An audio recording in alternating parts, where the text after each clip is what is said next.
going? It's your boy Nick from Testament of a Believer. Just want to share a couple of thoughts with you today.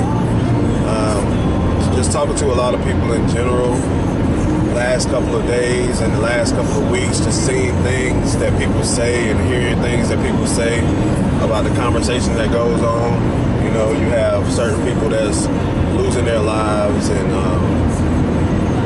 all kind of natural events happening all across the world. You got floods going on in Texas. You got earthquakes going on in Asia.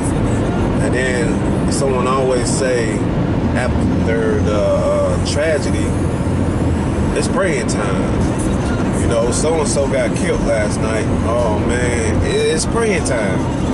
You know, so many people got killed in that earthquake. That's the sign of the times. It's praying time now, y'all. But my question is, when is it not praying time? 1 Thessalonians 5:17 says you should pray without ceasing. That means praying without stopping. You should pray when you wake up in the morning. You should pray when you're going through your day.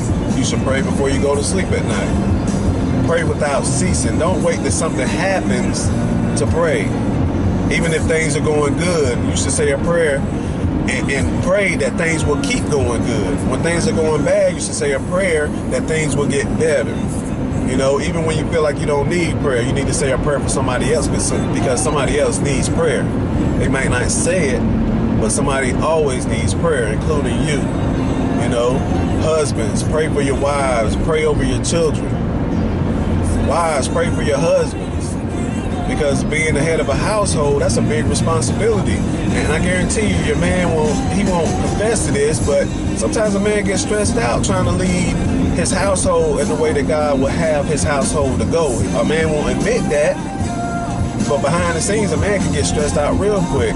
So wives, pray for your husbands. And also pray for your children. I mean, the children of today are going through so much that we don't even know about, that we didn't even go through when we were that age. You know, you got all types of peer pressure now. You got songs telling them to do all kind of new drugs. You know, when we were growing up, it was only, marijuana, weed. Now you got chemically engineered drugs that these songs are telling kids to take. Do you know these pills, Molly or whatever? Somebody was in the laboratory cooking that stuff up, chemically engineering this thing to figure out how can I get these people addicted to something, a new crave, to make it easily accessible to them without them knowing what the side effects would be. You got to pray for your children. They go through so much, even at school. You know, they're taking prayers out of school. It's just a lot that kids go through. So pray for your children. Pray over your neighbor's children. You know, husbands, you got to cover your wives, man. Being a woman is hard work too. You know, in most families, a woman is usually the person that mostly deals with the kids. And dealing with the kids is a chore in itself, you know. Sometimes the kids can get pretty much out there, you know, and it can be stressful for them too. But I challenge you to pray without ceasing. Don't wait till something goes on to pray. Pray without ceasing. Prayer is a powerful thing. So I challenge you today, don't wait till something happens to pray. Just pray. Stay encouraged and be blessed, and I'll holler at y'all later.